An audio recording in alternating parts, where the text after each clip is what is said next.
just don't belong in my world, Bella. I belong with you. This is the last time you'll ever see me. Please just promise me you won't do anything reckless. I met you, actually, a year and a half ago during the first shoot for Twilight. Yeah. You had no idea what was going on. I don't expect to remember. The point is, like, at that time, you were like, hey, I don't know if this is going to happen. Like, I might just go back with my band. Like, you never know what's going to happen. Did you ever in a million years think that, like, you would go from making this little movie to, like, the phenomenon that it's become? No, not at all. Like, not at all. No one ever believes me. But, like, I mean, like, come on, it was a massive, major selling book. No one had heard of the books. I mean, you'd had to search to find someone who'd heard of the books before the movie came out. I mean, or before the big promotion started for it. And then now it's difficult to find someone who hasn't heard of them. I mean, but I mean, I couldn't even buy the book in England, so no, I never expected anything like this. And, you know, you've actually worked so much since then because you made this one and Twilight, and you just did Remember Me. Remember Me. Yeah.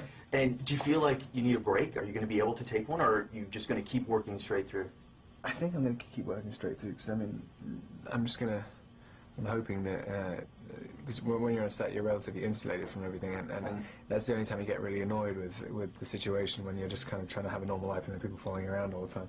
So I'm just going to wait till I can have a normal life again, just keep working until then.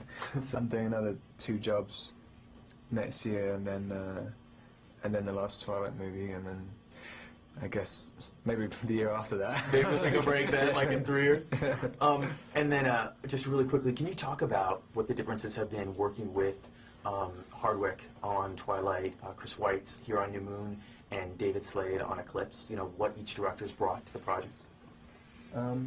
I think Catherine had a lot of, she's kind of got like a wild energy about her, which kind of, it shows in the film as well. It's very impulsive, the way the movie goes. So she did a lot of handheld camera work and kind of stuff. She has an indie mentality, so it looks different. And Chris has, I wouldn't really say more traditional, but I think he was trying to go for a more traditional look in it. And he's a much calmer and more analytical person, kind of a little bit more cynical, but also wasn't afraid of kind of going into philosophical ideas about it. It wasn't just fundamental, like raw emotion.